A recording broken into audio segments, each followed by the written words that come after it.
آقا پردہ فرما چکے تو بلال حبشی رضی اللہ تعالی عنہ کی کیفیات کیا تھی؟ سیدنا بلال حبشی رضی اللہ تعالی عنہ کو جب میرے آقا صلی اللہ علیہ وآلہ وسلم کی جدائی کا درد اس قدر ہوا کہ جب مدینہ المنورہ کی گلیوں میں چلتے ہر طرف میرے آقا صلی اللہ علیہ وآلہ وسلم کے چہرے والضحا کو تلاش کرتے تھے، آقا کے حسن کے متلاشی تھے کہ کسی طرح آقا صلی اللہ علیہ وسلم کا حسین چہرہ میری نگاہوں کے سامنے آ جائے۔ رسالت مآب صلی اللہ علیہ وآلہ وسلم کے بارے میں دیگر صحابہ کرام علیہ رضوان سے بلال حبشی رضی اللہ تعالیٰ عنہ یہ سوال کیا کرتے تھے کہ کیا تم نے میرے محبوب کو کہیں دیکھا ہے؟ کیا تم نے میرے آقا کو کہیں دیکھا ہے؟ آقا صلی اللہ علیہ وسلم پردہ فرما چکے ہیں، میرے آقا صلی اللہ علیہ وسلم اس دنیا سے جا چکے ہیں، اور سیدنا بلال رضی اللہ تعالیٰ عنہ آقا صلی اللہ علیہ وسلم کے بارے میں صحابہ سے پوچھ رہے ہیں، طیبہ کی گلیوں میں سوال کر رہے ہیں، بتاؤ میرا محبوب کہیں دیکھا ہے؟ اور پھر وہ وقت بھی آتا ہے جب بلال حبشی رضی اللہ تعالیٰ عنہ مدینہ المنورہ کو چھوڑ کر ملک شام کے شہر حلب میں تشریف لے جاتے ہیں، کیونکہ طیبہ میں آقا کی یاد آتی ہے، طیبہ کی گلیاں آقا کی یاد دلاتی ہیں بلال حبشی رضی اللہ تعالیٰ عنہ کو۔ بلال حبشی ملک شام کے شہر حلب میں چلے جاتے ہیں، 1 سال حلب میں گزارتے ہیں، اور پھر ایک وقت ایسا آتا ہے قسمت انگڑائی لیتی ہے، مدینے والے کا دیدار کرتے ہیں، آقا خواب میں تشریف لاتے ہیں، خواب میں آ کے آقا بلال حبشی سے فرماتے ہیں، ہے میرے بلال میرے شہر کو کیوں چھوڑ دیا؟ ہے میرے بلال میری یاد نہیں آتی؟ مجھ سے ملنے کا جی نہیں کرتا؟ کیا تم مجھ سے ملنا نہیں چاہتا؟ بلال حبشی رضی اللہ تعالیٰ عنہ رات کے وقت آنکھ کھلتی ہے، بے چین ہو جاتے ہیں، فوراً بلال حبشی اٹھتے ہی اونٹی پر سوار ہو کے مدینہ المنورہ پہنچ جاتے ہیں، مدینہ المنورہ کے در و دیوار کو دیکھتے ہیں، آقا کو تلاش کر رہی ہیں بلال حبشی کی آنکھیں کہ آقا کہاں ہیں؟ خواب میں آ کے آقا نے بلایا تھا، پھر حجروں میں چلے جاتے ہیں، آقا کو تلاش کرتے ہیں، آقا نظر نہیں آ رہے، پھر بلال حبشی فوراً آقا کے قبر انور پر چلے جاتے ہیں، قبر انور پر رو رو کے کہتے ہیں، آقا غلام حاضر ہے، لبیک یا سیدی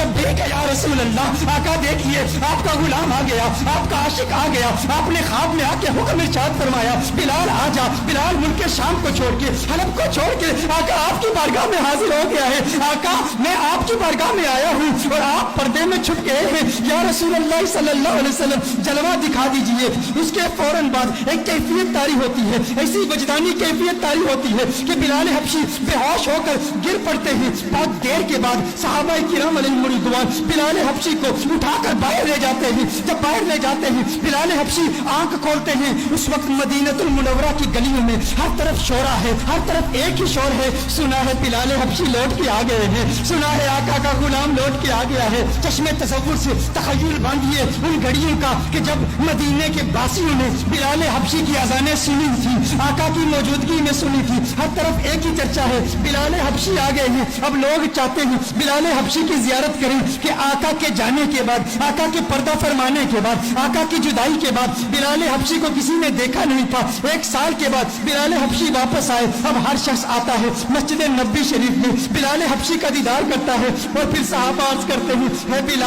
بلال ذرا اپنی آواز تو سنا دیں۔ میرے بھائیو، جب انسان کو کسی سے پیار ہوتا ہے، جب انسان کو کسی سے محبت ہوتی ہے، اگر وہ محبوب دنیا سے چلا جائے تو اس کے محبوب کے رشتوں پر بھی پیار آتا ہے۔ میں اپنا بتاؤں، میری دادی کا انتقال ہو گیا ہے، میری دادی سے مجھے بہت پیار تھا، بہت محبت ہے، آج بھی گھر میں اگر دادی کی عمر کی بوڑھی عورتیں گھر میں آئیں، وہ جو دادی کے ساتھ باتیں کیا کرتی تھی، جو دادی کے ساتھ گفتگو کیا کرتی تھی، آج بھی اگر ہم ان عورتوں کی آوازیں سنیں، میں کمرے سے گزرتا ہوں تو رک جاتا ہوں، وہ آوازیں مجھے اچھی لگتی ہیں، کیونکہ وہ آوازیں مجھے میری دادی کی یاد دلاتی ہیں۔ یہ وہی عورتیں ہیں جو دادی سے کلام کیا کرتی تھی، دادی جن کمروں سے گزرتی تھی ان کمروں کو دیکھتا ہوں تو دادی کی یاد آتی ہے۔ اسی طرح جس سے انسان کو محبت ہوتی ہے تو محبوب کے دوستوں سے بھی پیار ہوتا ہے، ان کی آوازوں سے بھی پیار ہوتا ہے، وہ لمحے یاد آتے ہیں، وہ گھڑیاں یاد آتی ہیں، وہ ساتیں یاد آتی ہیں۔ صحابہ بلال حبشی کے پاس آئے، بلال حبشی سے کہتے ہیں اے بلال حبشی، آج وہ اذان تو سنا دے جو آقا کے دور میں سنایا کرتا تھا،